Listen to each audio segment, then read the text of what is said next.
So what does it look like in our present day context for us to let our light shine? If you're going to let your light shine, like Jesus describes in this passage, what will that look like? How is that going to be observed by others? Well, Jesus tells us very plainly, when you look at verse 16, he tells us very plainly what this is going to look like. He says, let your light shine before others so that they may see your good works and give glory to your Father who is in heaven. Now, the light that we shine, as Jesus describes it here, it's not about drawing attention to ourselves, and it's not about building a reputation. It's not even about earning applause or anything like that. It's actually about helping others to see the character of God through our actions. Our goal is that others would see God's compassion, God's mercy, God's holiness, God's grace at work in us through the light that we shine in the context in which he places us.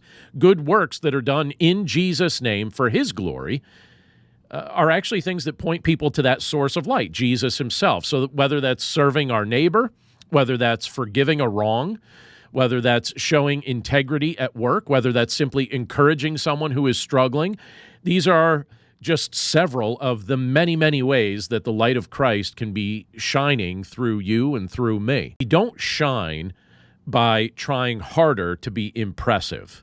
It's something I think worth noting even as we think about this. We don't shine by trying harder to be impressive to others or trying to impress others. We shine a different way. Our shining comes from staying close to Jesus because he's the source of our light. The light doesn't come from us. It comes from him. He's the source of our light. We need to stay close to him.